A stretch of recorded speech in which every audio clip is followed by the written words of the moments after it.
Okay, so last video for today, man. Um, we got what we got here. You guys can't even see this shit because I'm like shit. What do we got? We got "Don't Try the Philosophy of Charles Bukowski" by The Pursuit of Wonder. I hope you guys are having an amazing day today. Hope you guys are having a great day. Hopefully, you guys are ready to learn, ready to find out, or just if maybe you already watched the video, you just want to see my reaction. Uh, it's just like I kind of like do these to also give my own opinion because it's just like there's nothing too crazy in these videos. Like, it's not like a try not to laugh challenge where you can very easily see the, I guess, reaction aspect of it. Like I'm mainly just here like really like locked. If I'm trying to focus, I'll be like these, and I'm trying to like be locked in and pay attention. Um, but it's also like, I mean, I don't want to watch anything else. I just want to see this because it's interesting to me. It's just like I don't really give a fuck about anything else. Like I just want to find out what people think. Like what are their philosophies? What's going on? Maybe something. Hopefully, something interesting comes up, and I'll. I mean, I don't over exaggerate reactions, but but something interesting that will pique my interest. Um, and yeah, without further ado, let's go. Charles Bukowski. Your life is your life. Know it while you have it. You are marvelous. The gods wait to delight in you. What does that mean? Gods wait? What are you talking about? What gods? What are we talking about? We're talking about all gods. We're talking about the God that you believe in. The gods you believe in. Your life is just your life. Okay, that's fair enough. Okay. Charles Bukowski was a 20th century American writer and poet, known for his unfiltered, potent, and often crude takes on life. Crude. Bukowski was born in Germany in 19... Crude? This motherfucker talk about sex. What you mean crude? What you talking about crude? 20, and then emigrated with his family to America in 1923. Of Bukowski course, as had you a do. horrible childhood, beaten regularly by his father. Oh, you hate at to age see 6. it. You hate to see it. As an immigrant from Germany, Bukowski was ridiculed by other kids for his accent and clothing, ostracized as an outcast throughout his schooling. Into his teenage years, Bukowski developed a condition that covered his face with extreme acne and acne-related blemishes, further intensifying his self-consciousness and isolation. The circumstances of abuse and loneliness imposed on Bukowski as a young child and adolescent laid the groundwork for his perspective on life and his desire to express himself as a writer. In an interview much later in his life, Bukowski said that his father was a great literary teacher because he taught him the meaning of pain, more specifically, pain without reason. Oh, when you get shit. the shit kicked out of you long enough, you will have a tendency to say what you really mean, said Bukowski. In his 20s, after 2 years at college, Bukowski would quit school and make his first real attempt at becoming a professional writer, bouncing around the United States, doing short-term blue-collar jobs while writing hundreds of short stories. However, out of the hundreds of stories, only a couple during this time would go on to get published, and the ones that did found essentially no success. After a couple years, Bukowski basically stopped writing altogether, disappointed by the publishing process and his apparent inability to write well enough to be successful. Bukowski would go on to work various blue-collar jobs for several years thereafter. The post office. At 35 years old, after about 10 years of not writing, Bukowski nearly died from a serious bleeding ulcer. He survived, however, and then soon after, as fate would have it, Bukowski quit his job, which was at the post office at the time, and began writing again. A couple more years went by, and Bukowski would publish several pieces during this time, but still, nothing was providing much success, and he was forced to return to the post office of which he had originally quit. Counter to the original time though, this time, Bukowski continued writing while at the post office. Before his shift, he would use whatever time he had to write. Bukowski would continue in this for many years, getting a collection of pieces published here and there in underground magazines, all with very little success. With no real sight of success or money or fame or even just creating a living from writing, Bukowski continued writing nearly every day before work for years. Of course, we know how Bukowski's story ended. He is being spoken about right now as a writer. A renowned, successful, and important enough one to be spoken about with significance decades after his passing, to be considered one of the greats of all time.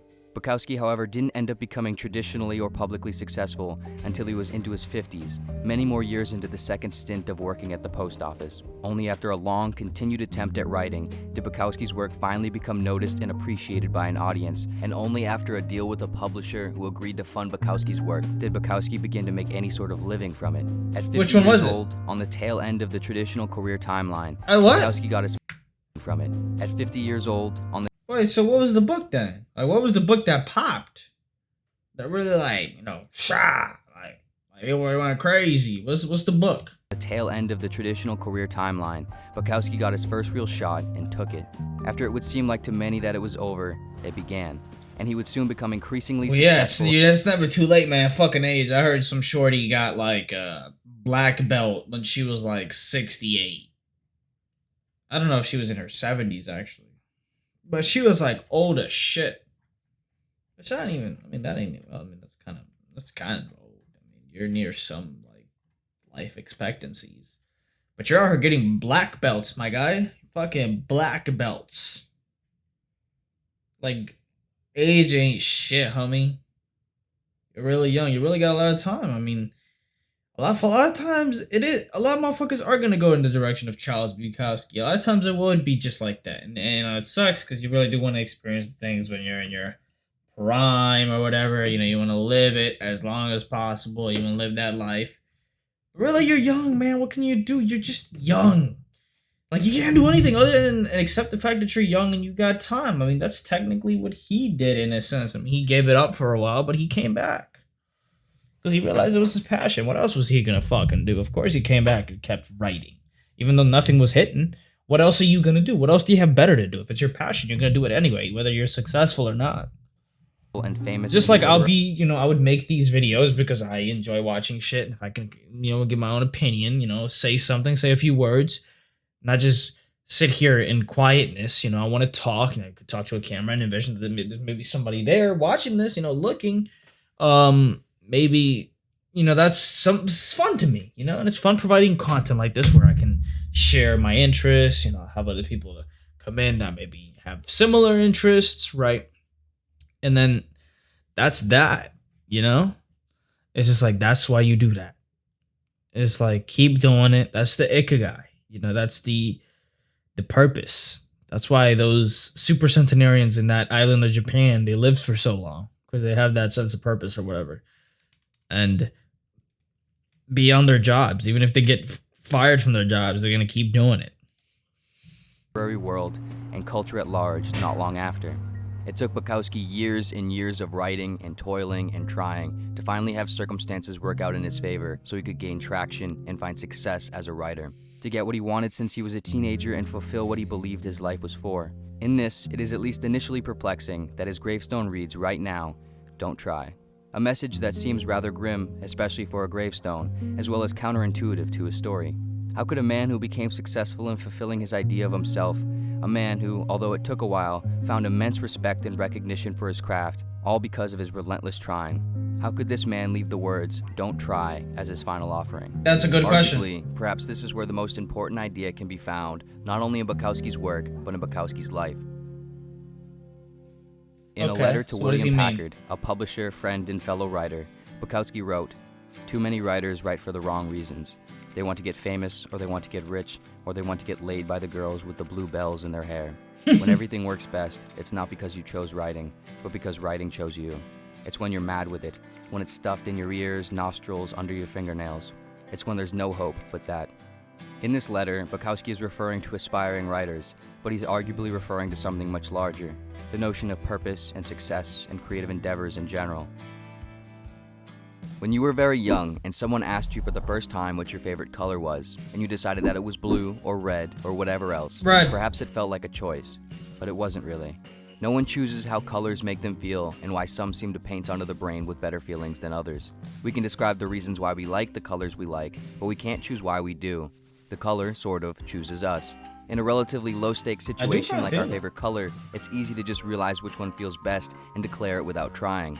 How one defines their purpose and carries out the bulk of their life, however, is not so easy nor so low stakes, making it inevitably more complicated, convoluted, and challenging. Although perhaps it is, at its core, somewhat the same as knowing your favorite color. In the same letter to Packard, Bukowski went on to say, "So the purpose chooses us. We work too hard. We try too hard. Don't try. Don't work. It's there, looking right at us, aching to kick out of the closed womb." In this, Bukowski alludes to the idea that if you have to try, if you have to try to care about something or have to try to want something, perhaps you don't care about it, and perhaps you don't want it. Perhaps it isn't your favorite color. Throughout his life, Bukowski constantly returned to writing, never reducing or modifying his voice for the sake of something else. never letting the rejection or the suffering throughout the process ultimately take writing away from him. It's not that Bukowski didn't try, it's that he didn't try to be something that he wasn't. He tried to be a writer, but he didn't try to want to be a writer, nor did he try to write how he wanted to write.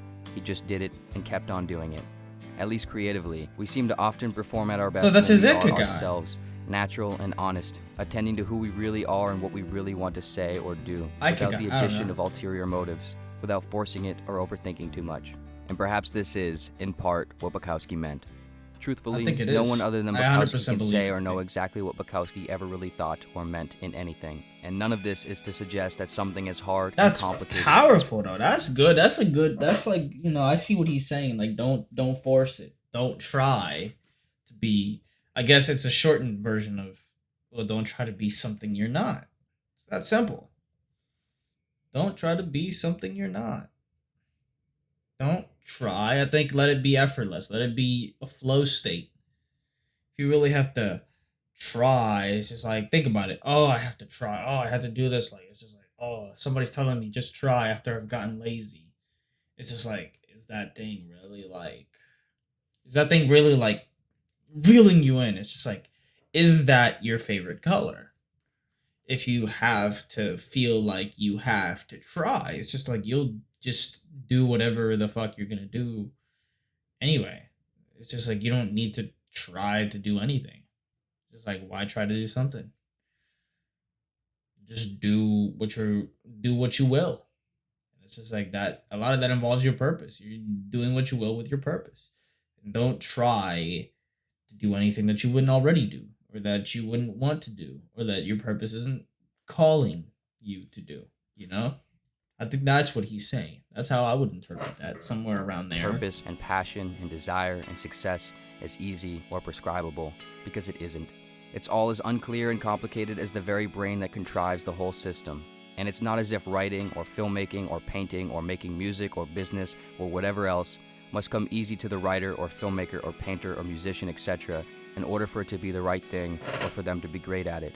But it is likely, however, that if the pain and endurance of working through the process does not feel worth it, and you are not compelled to do it even in the face of rejection or hardship or sacrifice, then perhaps it is here where Bukowski might say, don't try.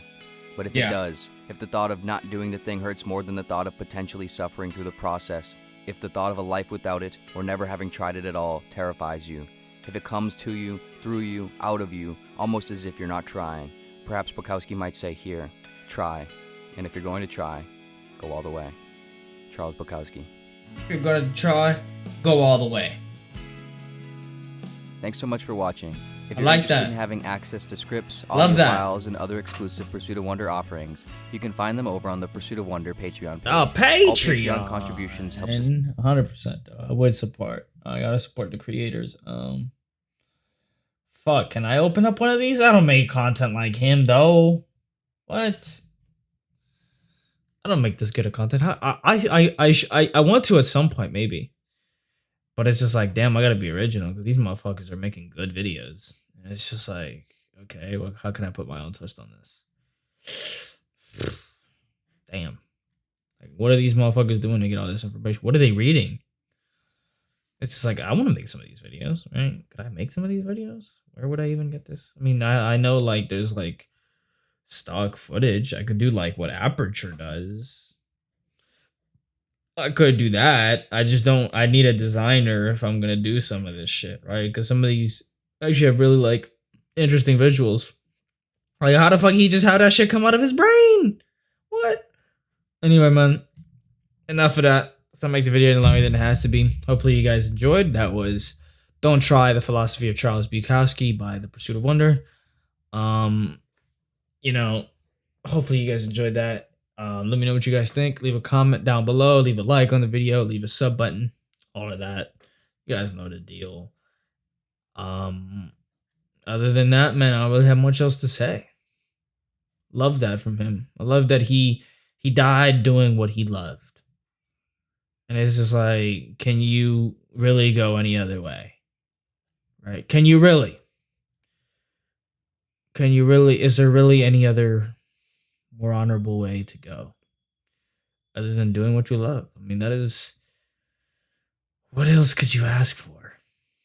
in a dying wish. What else could you ask for, right? Other than maybe dying in a Cadillac with a shorty. Nah. Let me stop. Nah, I'm not gonna say that. It's stupid. 100% though. Purpose. 100%. Best way. Anyway, man. I'll see y'all in the next one. Take care, man. See ya.